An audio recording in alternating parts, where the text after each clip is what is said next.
ഇന്ന് chemical bonding and molecular സ്ട്രക്ചറിൻ്റെ മറ്റൊരു ഭാഗത്തിലേക്കാണ് നമ്മൾ പോകുന്നത്. 4th പാർട്ടാണ് ഇന്ന് ഡിസ്കസ് ചെയ്യാൻ പോകുന്നത്. അപ്പോൾ അതിലെന്തൊക്കെയാണ് നമുക്ക് പഠിക്കാനുള്ളത് നോക്കാം. ഇവിടെ നമ്മൾ ഡിസ്കസ് ചെയ്യുന്നത് ബോണ്ട് പാരാമീറ്റേഴ്സിനെ കുറിച്ചാണ്. പ്രോപ്പർട്ടീസ് ഓഫ് കെമിക്കൽ ബോണ്ട് അല്ലെങ്കിൽ ബോണ്ട് പാരാമീറ്റേഴ്സ് എന്ന് പറയും. അവിടെ ആദ്യം നമുക്ക് ഡിസ്കസ് ചെയ്യാനുള്ളത് ബോണ്ട് ലെങ്ത് ആണ്. ബോണ്ട് ലെങ്ത് എല്ലാവർക്കും അറിയാം. Bond length is defined as the equilibrium distance between the centre of the nuclei of two bonded atoms in a nucleus. It is expressed in Armstrong and picometer. ഇത് നമ്മൾ പഠിച്ചതാണ്. ആംസ്ട്രോങ്ങും പൈക്കോമീറ്ററും ഒക്കെ എത്രയാണ് value നിങ്ങൾക്കറിയാം. 10⁻⁻10 metre and 10⁻⁻12 metre ആണ് അതിൻ്റെ value എന്ന് പറയുന്നത്. 1 ആംസ്ട്രോങ് ആൻഡ് 1 പൈക്കോമീറ്റർ എന്ന് പറയുന്നത്. അപ്പോൾ ബോണ്ട് ലെങ്ത് എന്ന് പറയുന്നത് it is defined as equilibrium distance between the centre of the nuclei of two bonded atoms in a molecule. ഒരു മോളിക്യൂൾ ഫോം ചെയ്യുമ്പോൾ സപ്പോസ് 2 ആറ്റംസ് കമ്പൈൻ ചെയ്തിട്ടാണ് ഒരു മോളിക്യൂൾ ഫോം ചെയ്തത് എന്ന് വിചാരിക്കുക. അങ്ങനെയാണെങ്കിൽ നമ്മൾ ഈ 2 ആറ്റംസിൻ്റെയും ന്യൂക്ലിയസിൻ്റെ സെൻറ്ററിന് മറ്റാറ്റത്തിൻ്റെ ന്യൂക്ലിയസിൻ്റെ സെൻറ്ററിലേക്കുള്ള ഡിസ്റ്റൻസിനെയാണ് നമ്മൾ ബോണ്ട് ലെങ്ത് എന്ന് പറയുന്നത്. ഇവിടെ ഇക്വിലിബ്രിയം ഡിസ്റ്റൻസ് എന്ന് പറയാൻ കാരണം നമുക്കറിയാം 2 ആറ്റംസ് അപ്രോച്ച് ചെയ്യുമ്പോൾ ഈ 2 ആറ്റംസിൻ്റെയും ന്യൂക്ലിയസുകൾ തമ്മിൽ റിപ്പൾഷൻ നടക്കും, ഇലക്ട്രോൺസ് തമ്മിലും റിപ്പൾഷൻ നടക്കും. അതേസമയം ന്യൂക്ലിയസും മറ്റേ ആറ്റത്തിൻ്റെ ഒരു ആറ്റത്തിൻ്റെ ന്യൂക്ലിയസും മറ്റേ ആറ്റത്തിൻ്റെ ഇലക്ട്രോൺസും തമ്മിൽ അട്രാക്ഷൻ നടക്കും. അതേപോലെ ഇപ്പുറത്തെ ആറ്റത്തിൻ്റെ ന്യൂക്ലിയസും മറ്റേ ആറ്റത്തിൻ്റെ ന്യൂക്ലിയസും തമ്മിലുള്ള അട്രാക്ഷൻ നടക്കും. അപ്പോൾ ഇവിടെ ഫോഴ്സ് ഓഫ് അട്രാക്ഷനും ഉണ്ട്, ഫോഴ്സ് ഓഫ് റിപ്പൾഷനും ഉണ്ട്. When this force of attraction becomes equal to force of repulsion then we can say it is in equilibrium. ഈ ഒരു ഇക്വിലിബ്രിയം കണ്ടീഷനിൽ നമ്മൾ ഈ 2 ആറ്റംസിൻ്റെയും സെൻറ്ററിന് ന്യൂക്ലിയസിൻ്റെ സെൻറ്ററിൽ നിന്നുള്ള ഡിസ്റ്റൻസിനെയാണ് നമ്മൾ ബോണ്ട് ലെങ്ത് എന്ന് പറയുന്നത്. അതാണ് നമ്മൾ ഇതിൻ്റെ ഡെഫിനിഷൻ കറക്റ്റായിട്ട് പറയുമ്പോൾ അങ്ങനെയാണ് നമ്മൾ ഡിഫൈൻ ചെയ്യേണ്ടത്. It is defined as the equilibrium distance between the center of the nuclei of 2 bonded atoms in a molecule. Next, bond angle എന്താന്ന് നോക്കാം. It is defined as the angle between the orbitals containing bonding electron pairs around the central atom in a molecule. ഈ ബോണ്ടിങ്ങിൽ participate ചെയ്യുന്ന electron pairs ഏത് ഓർബിറ്റലിലാണോ ആ orbitals തമ്മിലുള്ള ആംഗിളിനെയാണ് നമ്മൾ bond angle എന്ന് വിളിക്കുന്നത്. അപ്പോൾ ബോണ്ട് ആംഗിൾ ഓഫ് വാട്ടർ മോളിക്യൂളിലെ hydrogen oxygen hydrogen bond angle is 104.5 degree. ഇവിടെ നമുക്ക് അതിൻ്റെ സ്ട്രക്ചർ നോക്കാം. ഇതാണ് വാട്ടർ മോളിക്യൂളിൻ്റെ സ്ട്രക്ചർ. ഒരു ആംഗുലർ സ്ട്രക്ചർ അല്ലെങ്കിൽ ബെൻ സ്ട്രക്ചറാണ് ഇതിനുള്ളത്. ബോണ്ട് ലെങ്ത്ത് 95.84 പൈക്കോമീറ്റർ ആണ്. ബോണ്ട് ആംഗിൾ 104.45 ഡിഗ്രിയാണ്. ഇവിടെ നോക്കൂ, ഇതിൽ ഈ ഒരു സ്ട്രക്ചർ നോക്കാം. ഇവിടെ ഓക്സിജനിൽ 2 ലോൺ പെയേഴ്സ് ഉണ്ട്. ഇതൊരു ലോൺ പെയറാണ്, ഇതൊരു ലോൺ പെയറാണ്. അതായത് ബോണ്ടിങ്ങിൽ പാർട്ടിസിപ്പേറ്റ് ചെയ്യാത്ത പെയേഴ്സാണ്. എന്നാൽ ഇവിടെ ഓക്സിജൻ്റെ ഒരു ഇലക്ട്രോണും ഹൈഡ്രജൻ്റെ ഒരു ഇലക്ട്രോണും കൂടി ഓവർലാപ്പ് ചെയ്തിട്ട് ഇവിടെ ഒരു ബോണ്ട് ഫോം ചെയ്തിട്ടുണ്ട്. അതേപോലെ ഇവിടെ ഓക്സിജൻ്റെ ഈ ഓർബിറ്റലിലുള്ള ഒരു ഇലക്ട്രോണും ഹൈഡ്രജൻ്റെ 1s ഓർബിറ്റലിലുള്ള ഇലക്ട്രോണും കൂടി ഓവർലാപ്പ് ചെയ്തിട്ട് ഇവിടെ ഒരു ബോണ്ട് ഫോം ചെയ്തിട്ടുണ്ട്. അപ്പോൾ ഈ ഓർബിറ്റലിലുമാണ് എന്തുള്ളത്, ബോണ്ട് പെയേഴ്സ് ഉള്ളത്, ബോണ്ടിങ്ങിൽ പാർട്ടിസിപ്പേറ്റ് ചെയ്യുന്ന പെയേഴ്സ്. അതുകൊണ്ട് ഈ ഓർബിറ്റൽസിൻ്റെ ഇടയിലുള്ള ആംഗിളിനെയാണ് നമ്മൾ ബോണ്ട് ആംഗിൾ എന്ന് വിളിക്കുന്നത്. അതാണ് ഈ ആംഗിൾ. ഈ ഹൈഡ്രജൻ ഓക്സിജൻ ഹൈഡ്രജൻ ആ ഓർബിറ്റലിൻ്റെ ഇടയിലുള്ള ബോണ്ട് ആംഗിളിനെയാണ് നമ്മൾ ബോണ്ട് ആംഗിൾ എന്ന് വിളിക്കുന്നത്. അതാണ് 104.45 ഡിഗ്രി വരുന്നത്. അപ്പോൾ ബോണ്ട് ആംഗിൾ എന്ന കൺസെപ്റ്റ് ക്ലിയർ ആയിട്ടുണ്ടാവും എന്ന് വിചാരിക്കുന്നു. Next is bond enthalpy. It is defined as the amount of energy required to break 1 mole of bonds of a particular type between 2 atoms in a gaseous state, and it is expressed in kilojoule per mole. Energy ആയതുകൊണ്ട് തന്നെ നമ്മൾ കിലോജൂൾ per മോളിലാണ് ഇതിനെ express ചെയ്യുന്നത്.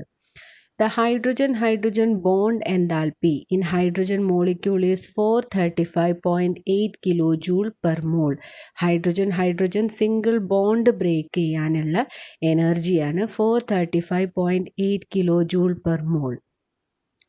ഇനി അതേപോലെ തന്നെ poly atomic molecules ആണെങ്കിൽ for poly atomic molecules the term mean or average bond enthalpy is used and is obtained by dividing the total bond dissociation enthalpy by the number of bonds broken. അപ്പോൾ അത് നമുക്ക് ഈ ഒരു കാര്യം നമുക്കൊരു example വെച്ചിട്ട് പറയാം. അപ്പോൾ ബോണ്ട് എൻതാൽപ്പി എന്ന് പറയുന്നത് എന്താണ്? It is the amount of energy required to break 1 mole of bond of a particular type between 2 atoms. ഒരു മോൾ ബോണ്ട് ബ്രേക്ക് ചെയ്യാൻ വേണ്ട എനർജീനെയാണ് നമ്മൾ ബോണ്ട് എൻതാൽപ്പി എന്ന് വിളിക്കുന്നത്. ഇവിടെ നോക്കൂ, ഫസ്റ്റ് എക്സാമ്പിളാണ് ഹൈഡ്രജൻ മോളിക്യൂളിൽ ഹൈഡ്രജൻ സിംഗിൾ ബോണ്ടാണ് H2 മോളിക്യൂളിലുള്ളത്. ഇത് ബ്രേക്ക് ചെയ്യുമ്പോൾ നമുക്ക് hydrogen atom and hydrogen atom 2 hydrogen atoms ആയിട്ട് മാറുകയാണ്. അപ്പോൾ നമ്മളിവിടെ മെഷർ ചെയ്യുന്നത് എൻതാൽപ്പി ഓഫ് ആറ്റോമൈസേഷൻ, ആറ്റംസ് ആയിട്ട് മാറാനുള്ള എനർജി, അതിനെയാണ് നമ്മൾ എൻതാൽപ്പി ഓഫ് ആറ്റോമൈസേഷൻ. അതുതന്നെയാണ് ഇവിടെ ബോണ്ട് ഡിസോസിയേഷൻ എൻതാൽപ്പിയും വരുന്നത്. അതിൻ്റെ വാല്യൂ 435.8 കിലോജൂൾ പെർ മോളാണ്. ഇനി നമുക്ക് ഓക്സിജൻ മോളിക്യൂൾ നോക്കാം. ഓക്സിജൻ ഡബിൾ ബോണ്ടാണ്. ഇവിടെ 2 ഓക്സിജൻസിൻ്റെ ഇടയിൽ ഡബിൾ ബോണ്ടാണ് വരുന്നത്. അതാണ് ഇവിടെ ബ്രേക്ക് ചെയ്തിട്ട് oxygen atom and oxygen atom gaseous സ്റ്റേറ്റിലുള്ള ഓക്സിജൻ ആറ്റംസ് ആയിട്ട് മാറുകയാണ്. ഇവിടെ ബോണ്ട് ഡിസോസിയേഷൻ എൻതാൽപ്പി അല്ലെങ്കിൽ എൻതാൽപ്പി ഓഫ് അറ്റോമൈസേഷൻ എന്ന് പറയുന്നത് കുറച്ചും കൂടി ഹയർ വാല്യൂ ആണ്. 498 കിലോജൂൾ പെർ മോളാണ്. കാരണം ആദ്യത്തെ കേസിൽ സിംഗിൾ ബോണ്ടായിരുന്നു. സിംഗിൾ ബോണ്ടിനേക്കാളിലും സ്ട്രെങ്ത് കൂടുതലുള്ളതാണ് ഡബിൾ ബോണ്ട്. അപ്പോൾ സ്ട്രെങ്ത് കൂടിയ ഡബിൾ ബോണ്ടിനെ ബ്രേക്ക് ചെയ്യാൻ കൂടുതൽ എനർജി വേണം. അതുകൊണ്ടാണ് 498 കിലോജൂൾ ഇവിടെ ആവശ്യം വന്നത്. നെക്സ്റ്റ് N2 ഗ്യാസ്, നൈട്രജൻ മോളിക്യൂളുടെ കേസ് എടുക്കാം.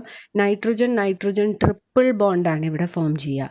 അത് ബ്രേക്ക് ചെയ്തിട്ട് nitrogen gas and nitrogen gas 2 nitrogen atoms ആയിട്ട് മാറുകയാണ്. അവിടെ എൻതാൽപ്പി ഓഫ് അറ്റോമൈസേഷൻ എന്ന് പറയുന്നത് 946 കിലോജൂൾ പെർ മോളാണ്. Much higher value than the other 2.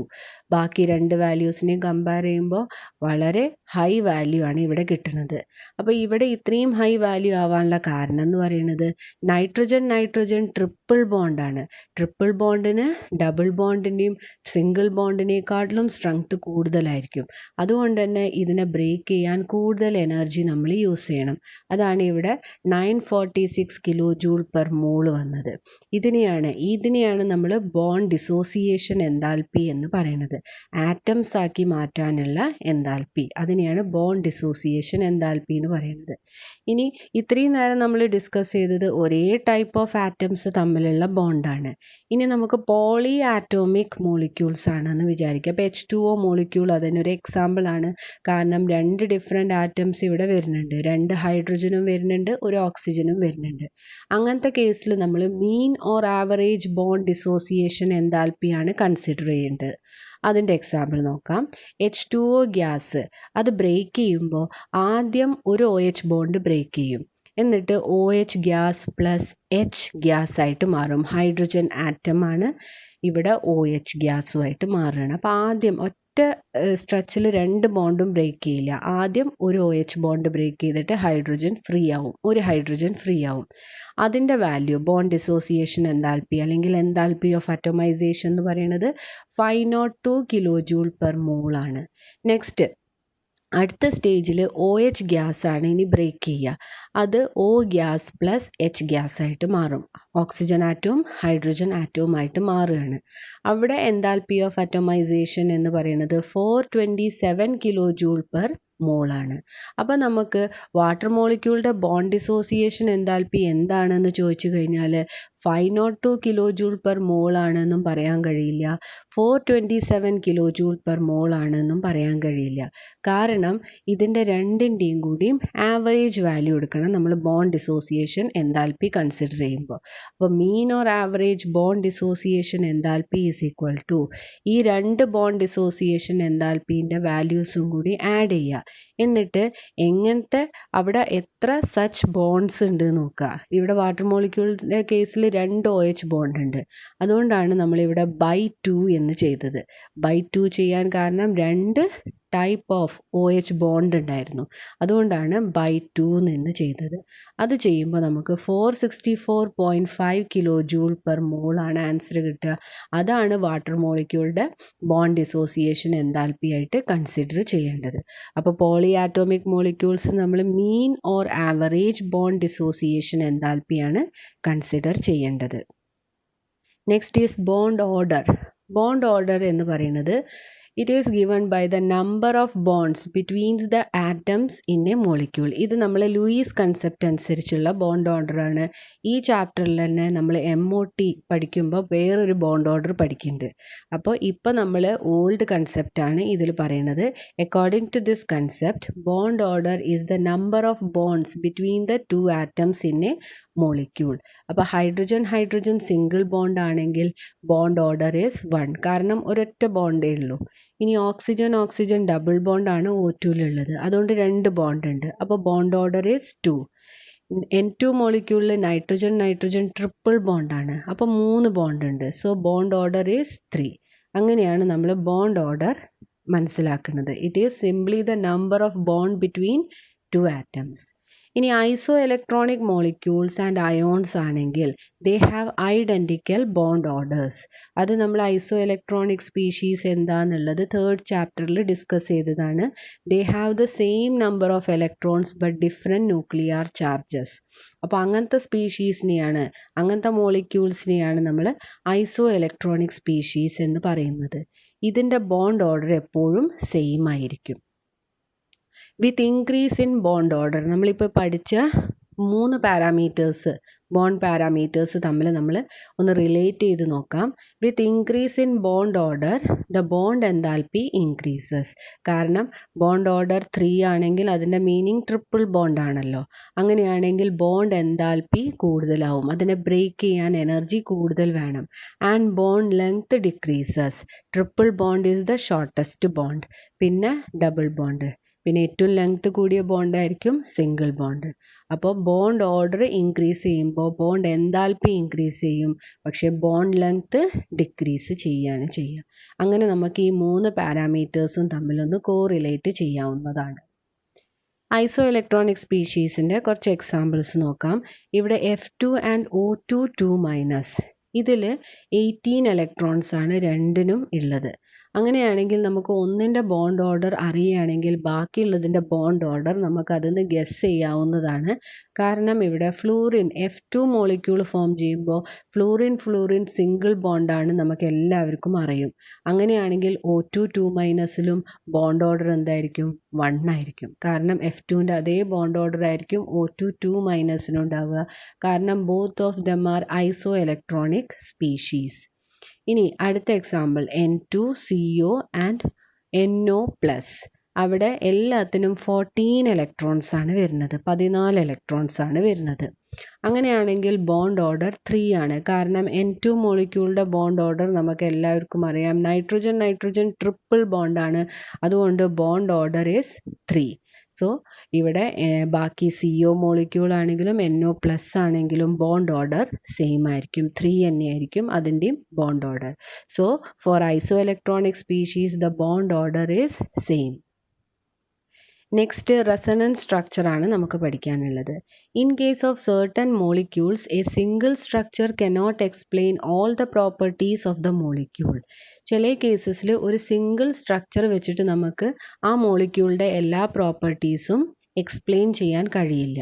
The molecule is then supposed to have many structures, each of which can explain most of the properties of the molecule, but none can explain all the properties of the molecule. അങ്ങനെയാണെങ്കിൽ ആ മോളിക്യൂളിന് കുറേ structures ഉണ്ടായിരിക്കും.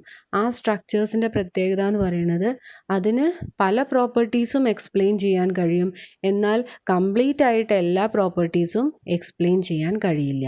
The actual structure is in between all these contributing structures and is called resonance hybrid, and the different individual structures are called resonating structure or canonical form, and this phenomenon is called resonance.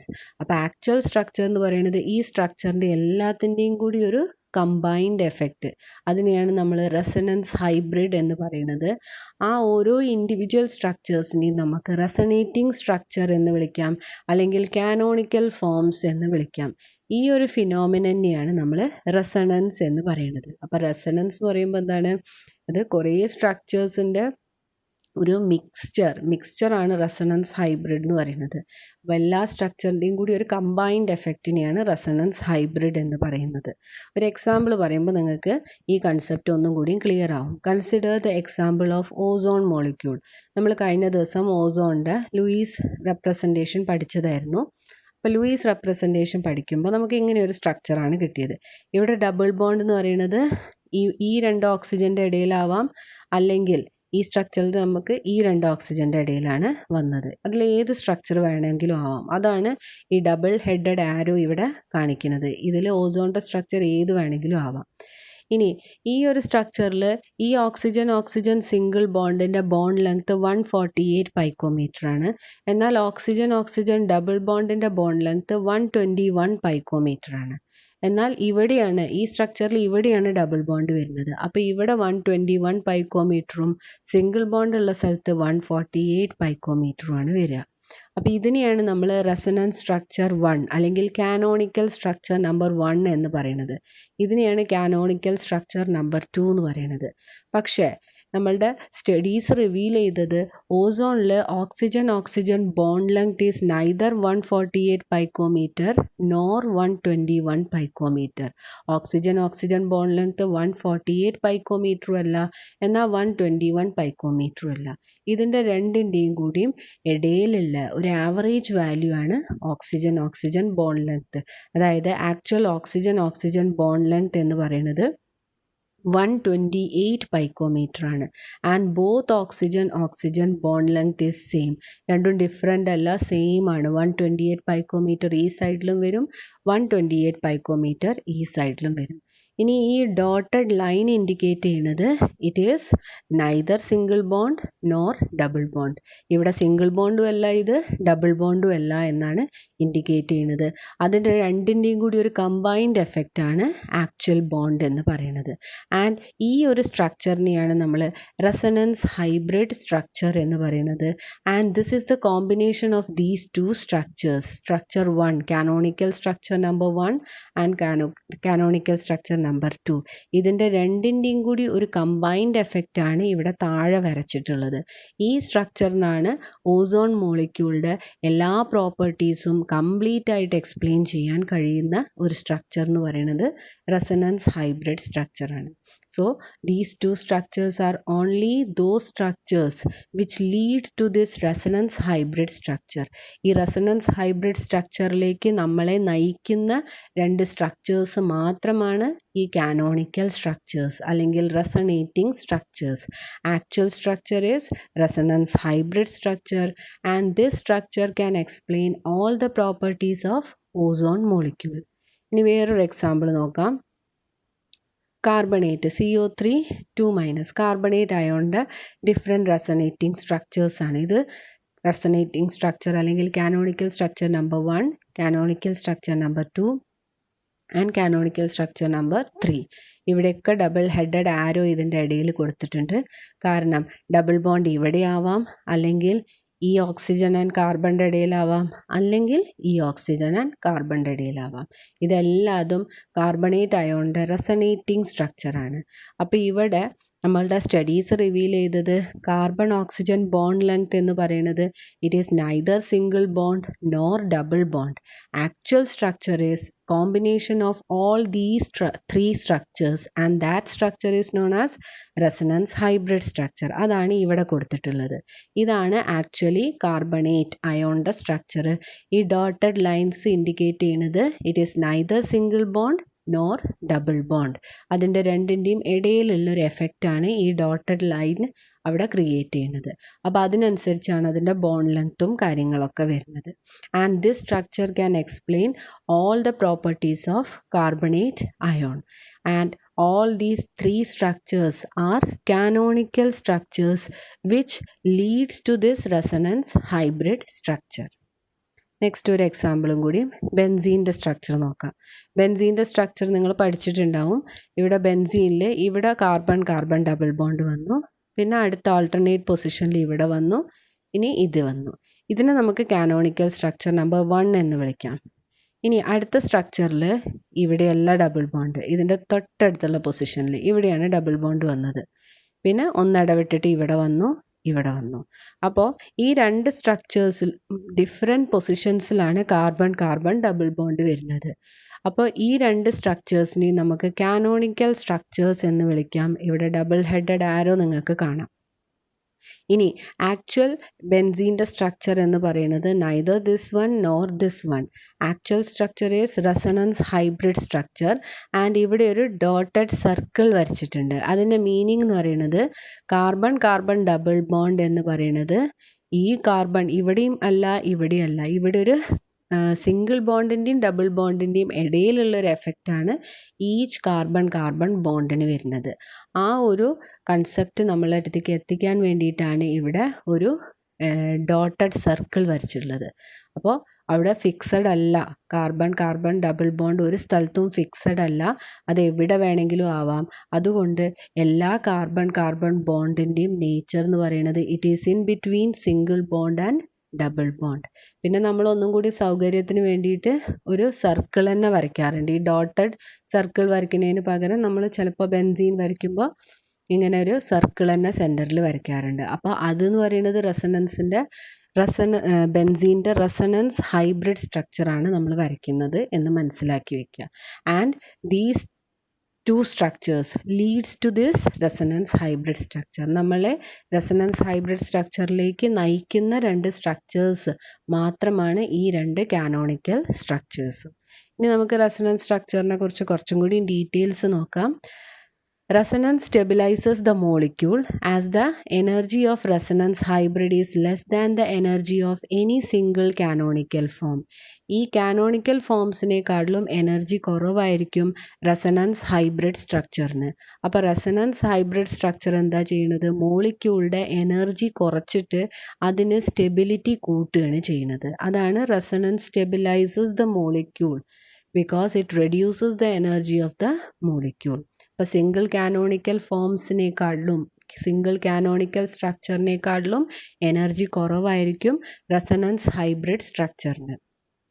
ഇനി next, resonance averages the bond characteristics as a whole. Resonance വഴി bond ക്യാരക്ടറിസ്റ്റിക്സിന് ഒരു characteristics എന്ന് പറയുമ്പോൾ bond length ആണ് ഇവിടെ indicate ചെയ്യുന്നത്. അതിനൊരു ആവറേജ് ക്യാരക്ടറാണ് കിട്ടുക. അപ്പം നമ്മൾ ഓസോണിൻ്റെ കേസ് തന്നെ കണ്ടിരുന്നു. ആ രണ്ട് ബോണ്ട് ലെങ്ത്തും അല്ല 148 അല്ല 121 പൈക്കോമീറ്ററും അല്ല 128 പൈക്കോമീറ്റർ. അതിൻ്റെ രണ്ടിൻ്റെ ഇടയിലുള്ളൊരു വാല്യൂ അല്ലെങ്കിൽ ഒരു ആവറേജ് വാല്യൂ ആണ് നമുക്കവിടെ ബോണ്ട് ലെങ്ത് ആയിട്ട് കിട്ടുന്നത്. അപ്പോൾ റെസണൻസ് എന്താ ചെയ്യുന്നത്? ബോണ്ട് ക്യാരക്ടറിസ്റ്റിക്സിന് ഒരു ആവറേജ്, ബോണ്ട് പാരാമീറ്റേഴ്സിനൊക്കെ ഒരു ആവറേജ് വാല്യൂ കൊടുക്കുകയാണ് ചെയ്യുന്നത്. Canonical forms have no real existence. നമ്മൾ ഈ കണ്ട കാനോണിക്കൽ ഫോംസിന് ഒരിക്കലും എക്സിസ്റ്റൻസ് ഇല്ല, അത് ഇമാജിനറി മാത്രമാണ്. It is only imaginary. ഒരു ഫ്രാക്ഷൻ ഓഫ് സെക്കൻഡിന് പോലും ആ കാനോണിക്കൽ ഫോംസ് എക്സിസ്റ്റ് ചെയ്യില്ല. എക്സിസ്റ്റ് ചെയ്യുക ആകെ റെസണൻസ് ഹൈബ്രിഡ് സ്ട്രക്ചറാണ്. അപ്പോൾ നമ്മൾ കാനോണിക്കൽ ഫോംസ് എന്ന് പറയുന്നത് നമുക്ക് റെസണൻസ് ഹൈബ്രിഡ് സ്ട്രക്ചറിലേക്ക് ആ സ്ട്രക്ചർ കിട്ടാൻ വേണ്ടിയിട്ട് മാത്രമാണ് നമ്മൾ കാനോണിക്കൽ ഫോംസ് എന്നൊരു കൺസെപ്റ്റിലേക്ക് എത്തുന്നത്. അപ്പോൾ ഒരിക്കലും അതിന് റിയൽ എക്സിസ്റ്റൻസ് ഇല്ല എന്ന് മനസ്സിലാക്കണം. It is only imaginary. Greater the number of canonical forms, greater is the stability of the molecule.